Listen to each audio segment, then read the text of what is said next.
እህቴ ሶስተኛ ልጇን ባረገዘችበት ወቅት ላይ ለእኔ ደግሞ ለትዳር የሚፈልጉኝ ሰዎች በዙሪያዬ ከበቡ። ሎትሮ 23 ዓመቴ እስኪሆን ድረስ የምፈልገውና የሚሆነኝ ሰው ህይወቴ ላይ መቶ ስለማያውቅ ቆሜ ልቀር ነው ወይ ብዬ ስጨነቅ የነበርኩት እኔ አሁን 23ኛው ዓመቴ ላይ ለምርጫ እስክቸገር ድረስ ብዙ ሰዎች ዙሪያዬን ከበቡት። አውለት ከነዛ መሃል አንዱ የእህቴን ስራ ጠቅልዬ እየሰራሁ ነው ብዬሻለሁ። የእህቴ ስራ ቦታ አካባቢ ላይ የሚሰራ አንድ ልጅ ጋር በደንብ ተግባባን። ትዳርና ትዳር ብቻ የሚፈልግ ሰው ሆኖ አገኘሁት። ማውራት ጀመርን። ትንሽ ካወራን በኋላ እሱ ጓደኝነት፣ ፍቅረኝነት ምናምን ሳይሆን ወደ ትዳርና ትዳር ብቻ መግባት እንደሚፈልግ ነገረኝ። ይህንንም ሀሳቡን ለእህቴና ለባሏ ስነግራቸው እህቴም ባሏም ተቀበሉት አልቻሉ። አብሶ ባሏ በጣም ተቃወመኝ። በፍጹም እሱ ልጅ ለትዳር የሚሆንሽ ሰው አይደለም አለኝ። እኔ ደግሞ ለተወሰኑ ቀናቶችን ማውርቼው ነበርና እንዲሁም ባለው አንዳንድ ነገሮች በስነ ምግባሩም ከቅርብ ርቀት ምንሰራ ሰዎች ስለሆንን ወድጄው ስለነበር ለምን ብዬ ተከራከርኩት። በመጨረሻ ያቀረበልኝ ሀሳብ ይህ ልጅ ከዚህ በፊት ለረዥም ዓመት አብረው የቆየች እጮኛ ነበረችው ታውቂ የለ ብሎ ሚስቱን ጠየቃት። አዎ ታዲያ ከእሷ ጋር የነበረውን ነገር በምን ቋጭቶ ነው ዛሬ 3 እና 4 ሳምንት እንኳን ባልሞላው ግንኙነት ወደ ትዳር የሚሯሯጠው አለ። ወደ ትዳር የሚሯሯጠው አለ። በምንም ይቋጩት በምን አሁን መለያየታቸው ነው እንጂ እኔን ከማግባቱ ጋር ወይሱ ከማግባቱ ጋር ምን የሚገናኝ ነገር አለ አልኩት። ይህኔ የእህቴ ባል ፈገግ ብሎ ይኸውልሽ እሷ ትታው ከሆነ አንቺን የሚያገባሽ ከእሷ ህመም ለመሸሽ ነው። ስለዚህ ማገገሚያ ነው የሚያደርግሽ። ዞሮ ዞሮ የሚጎዳሽ አንቺን ነው፣ ትጎጃለሽ። እሱ ትቷት ከሆነ ደግሞ ለሴት ልጅ ክብር የሌለው መጥፎ ሰው ነው ማለት ነው። ረዥም ጊዜ ጊዜዋን አቃጥሎባታል። ስለዚህ የሴትም ባለበት ለሴትም ቁብ የለውም፣ ጥሩ ሰው አይደለም፣ አይሆንሽም ማለት ነው አለኝ። እህቴም ተስማማች። እውነት ነው፣ ይሄ ልጅ ሊሆንሽ አይችልም።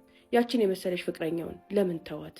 እውነትም የእሷን ባራሱ አብረሹ ብትሆኚ አያኖርሽም። የሴትም ባለበት ሰው ጥሩ አይደለም አለችኝ።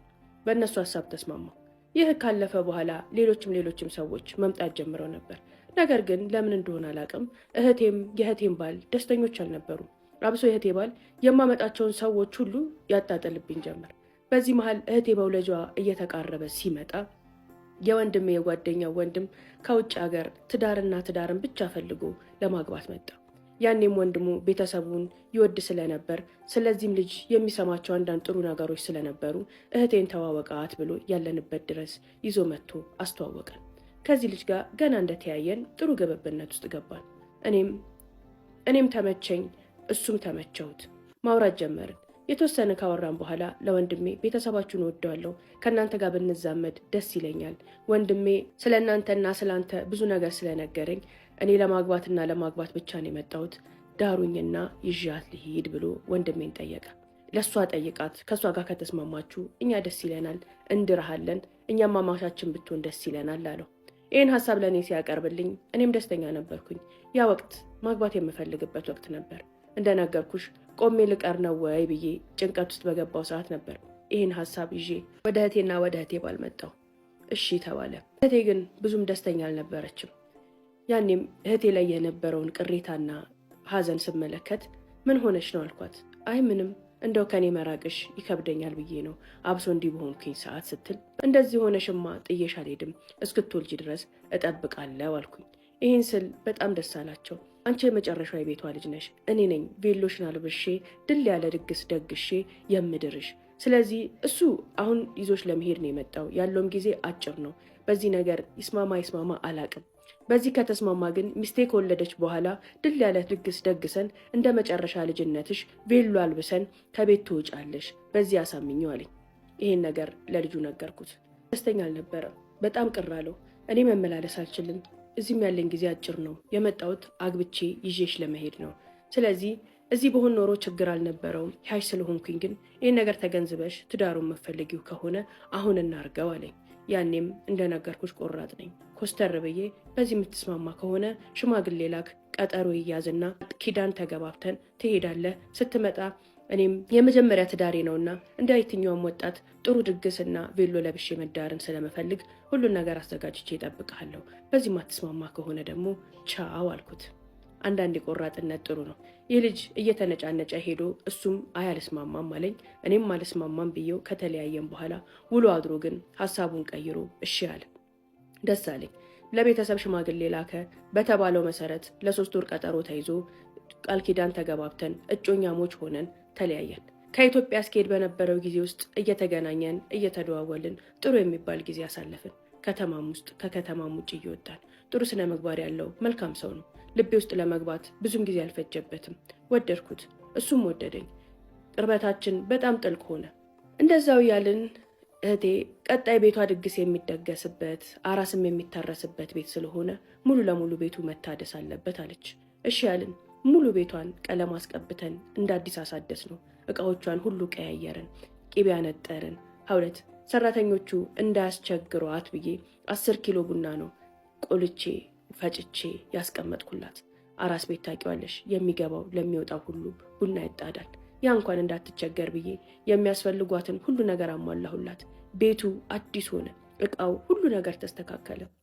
እህቴ ከየትኛውም እርግዝና በላይ ይሄ እርግዝና ቀሏት ስለነበር የተዝናናውበት እርግዝናን ያጣጣምኩበት እርግዝና ይሄ እርግዝና ነው ትላለች። ደስተኛ ነበረች፣ ንቁ ነበረች፣ ጤናማ ነበረች።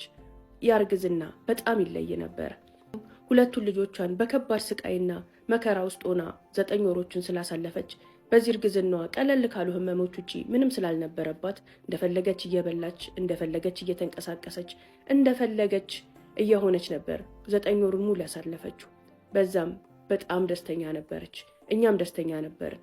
በዚሁም ተጨምሮ የኔ ማግባት፣ ቤቷ ውስጥ መደገሷ፣ እኔን መዳሯ እጅግ በጣም አስደስቷታል። ከሷ መራራቃችን ሁለታችንም ልባችንን የሰበረና የሚያስጨንቅ ቢሆንም እሷም የምትወልድበት ቀን ደረሰ። እጮኛዬም የሚሄድበት ቀን ደርሶ ሸኘሁት። ሀውለት ቀኑ ደርሶ ምጧ መጥቶ ሐኪም ቤት ገባች። ምጧ በጣም ቀላል ነበር። ሐኪም ቤት በገባን በ2 ሰዓት ውስጥ ነው ወልዳ በሰላም የወጣ ነው። ከሐኪም ቤት ወጥተን ልጃችንን ይዘን እቤት ገባን። ለመጀመሪያ ጊዜ ጡቷን ያጠባችው ልጇ ይሄ ልጇ ነው። ሁለቱ ልጆቿ ከወሊድ በኋላ በጣም ታማ ስለነበር ጡቷን አላጠባቻቸው። ይህ ልጅ ግን ለመጀመሪያ ጊዜ የእናቱን ጡት አገኘ። እቤትም ከገባች በኋላ ምግብም ተመገበች፣ ምጠጣቸውንም ነገሮች ጠጣች። ልጇንም እስከ ማታ ድረስ እያጠባች ነበር። እናቴም መታ እኛ ጋር ነበርን። በጣም ደስ የሚል ቀን ነበረ። እኔ ሰርግ፣ ስለ ቬሎ፣ ስለ ሚዜዎች የዛ ዕለት እንኳን እያወራን ነበረ። ማን ነው ሚዜ የሚሆንሽ? ማን ነው የሚመጣው? የት ነው የሚደገሰው? ምን ያህል ሰው ነው የሚጠራው? ያወራን ነበረ። በጣም ንቁ ከመሆኗ የተነሳ ሀውለት ውሏችንን ውለን የሚጠይቃት ሰው መጥቶ ሄዶ ማታ 4 ሰዓት ላይ ግን እህቴ ሆዴን አለች። እናቴም ቁርጠት ነው ያው ያራስ የተለመደ ነው እስኪ እያለች የባህል ነገሮችን ትሰጣት ጀመር። ነገር ግን እህቴ ትንሽ ከተንቆራጠጠች በኋላ ራሷን ስታ አጠገቧ የነበረው ባሏ እጅ ላይ ዝርግፍ አለች። በጣም ደነገጥን። ቤቱ ጩኸት ወጣ። እሪ ያልን፣ ጎረቤት ተሰበሰበ። ሀውለት በጣም ከባድ ነበር። አፋፍሰን ጎረቤት ጠርተን ባሏ እፍስፍስ አድርጎ ይዘን ወጣን። በጎረቤት መኪና እንደዛው እንዳቀፋት እኔም ልጇን ይዤ እናቴም ሙሉ ቤተሰቡ ተክተልትሎ ሆስፒታል ሄድን። ሆስፒታል ስንደርስ ነርሶቹ፣ ዶክተሮቹ እኛን ወደ ጎን አድርገው መረባረብ ጀመሩ። ከ2 ሰዓት በኋላ ግን ህይወቷን ማትረፍ እንዳልቻሉ ነገሩ። እህቴ አለፈች። ያ ህመም ሀውለት በጣም ከባድ ነበር። ለሁላችንም ዱብዳ ነበር።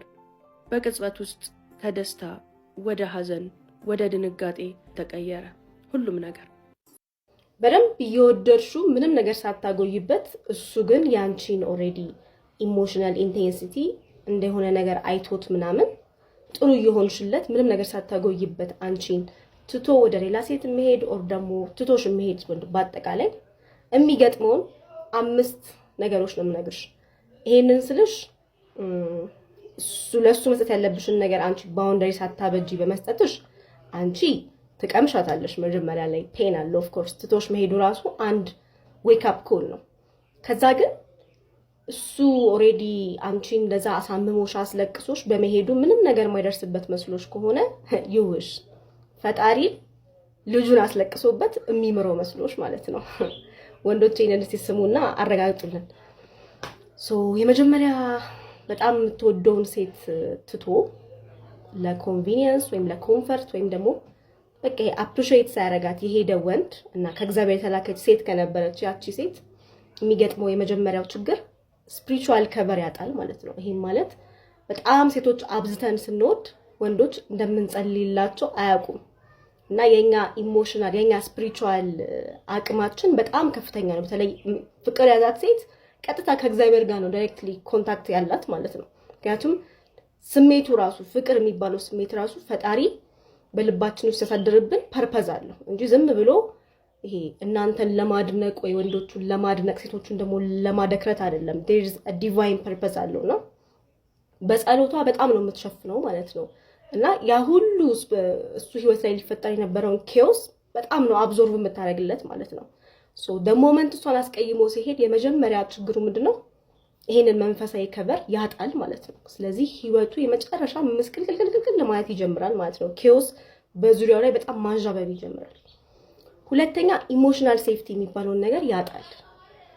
የሱን ዊክነስ ያለምንም ሁኔታ ያለምንም ቅድመ ሁኔታ እሱ ላይ መልሳ አገነስት የማትወስድበት ብቸኛ ሴት በትክክል ከልብ ወለደችው ሴት ናት እንጂ ሌሎች ሰዎች they're going to take it against you ማለት ነው። ሶ ድሮ ላይ ይሄ ወንዶች ብዙ ጊዜ ሎጂካል ናቸው አይደለ? ሶ ድሮ ላይ ይሄ ቤተሰቦች አይነኩኝም ጓደኞች አሉልኝ ምናምን ብሎ በጣም ታች አስቀመጣት ሴት እሷን ማስቀየም ሲጀምር የገዛ ቤተሰቦቹ የዛ ጓደኞቹ የገዛ የኔ የሚሏቸው ሰዎች ራሱ የራሱን ዊክነስ አጌንስት መጠቀም ይጀምራሉ ማለት ነው። ከዛ ኢሞሽናሊ ሴፍ መሆንን ይናፍቀዋል ማለት ነው።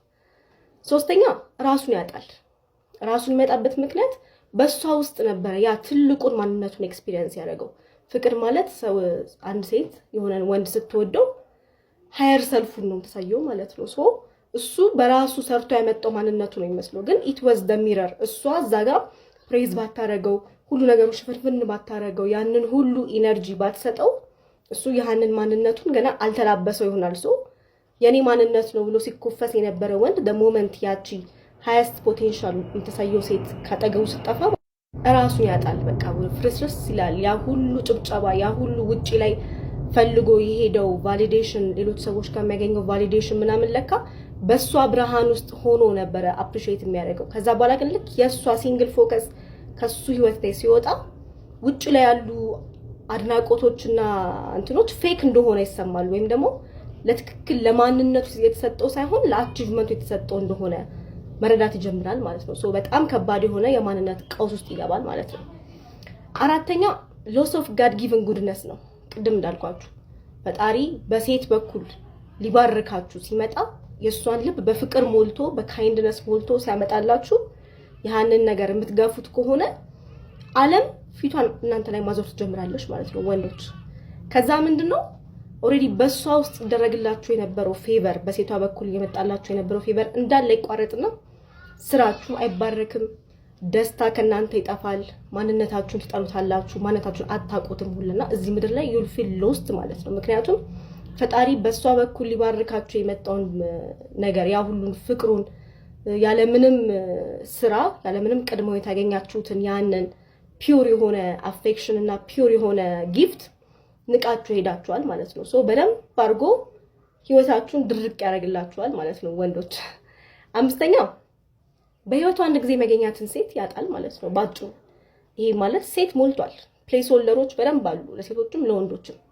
ግን ያቺ በጣም በቃ በእግዚአብሔር በኩል ተልካ የመጣችሁ ያቺ ያለ ምንም ምክንያት የምትወደው ሴት ከህይወቱ ስትወጣ ህይወቱ ላይ ሊገጥመው የሚችለው ይሄ ኦን ዘ ፊውቸር ሊኖረው የሚችለው እንዳለ ደስ የሚሉ ፐርስፔክቲቮች ያጣል ማለት ነው። አሁን ለምሳሌ ለልጁ በጣም ምርጥ እናት መሆን የምትችለው ብቸኛዋ ሴት እሷ ሆና ሊሆን ይችላል።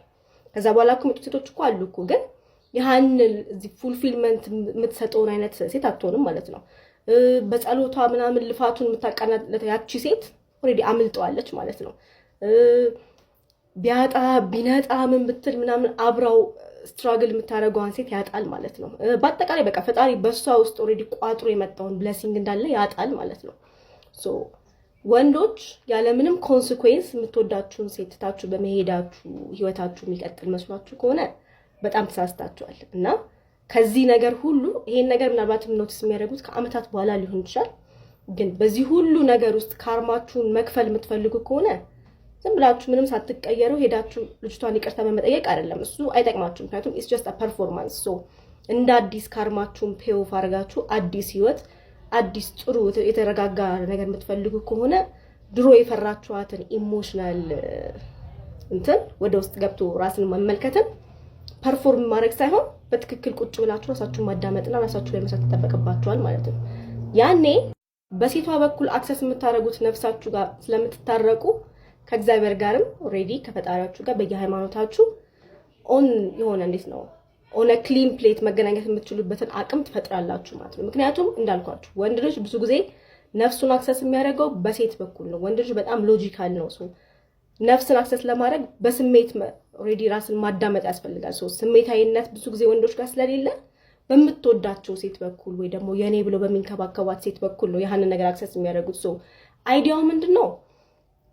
በዳይና ተበዳይ ምድር ላይ እንዳሉ ኦልሬዲ የገጠማቸው ችግሮች ይኖራሉ አለ ወይም ደግሞ የተደራረጉትን ነገር እዚሁ ፔኦፍ ተደራርገው የሚያልፉበት ማለት ነውና ሴቶችም ለሌሰን ነበረ እንደዛ የሚገፋቸው ወንድ ጋር ትክክለኛም ፍቅር ያወቁት። ምክንያቱም ራሷን ማስቀደም እንዳለባት እንድትማር፣ ወንዱም ደግሞ ኦልሬዲ ዝም ብሎ እንደዛ ሲፈስለት የነበረው ፍቅር ይሄ ከመጨረሻው ከሱ ጋር የሚቀጥል ነገር ሳይሆን ይሄንን ዲቫይን ብሌሲንግ መቀበል የምትችልበት አቅም አለህ ወይ ነው። አቅም እንደሌለው ሲታወቅ ያ በጣም ኦልሬዲ ፎር ግራንትድ የወሰደውን ነገር ሲወሰድበት ወደ ራሱ ተመልሶ ሙሉ ሰው መሆን እንዲችል ማለት ነው። ከዛ በኋላ ሁለቱም ክሊን በሆነ ስሌት የየራሳቸውን ህይወት በየመንገዳቸው ሄደው መቀጠል ይችላሉ ማለት ነው። ሴቶችዬ የሆነ ሰው ትቷችሁ ሲሄድ ምናምን ወይ ደግሞ በጣም ያስቀየማችሁን ሰው ይሄ አትዘኑበት ስላችሁ ኦፍ ኮርስ ያሳዝናል ነገሩ፣ ግን ሪቬንጅ አትፈልጉ።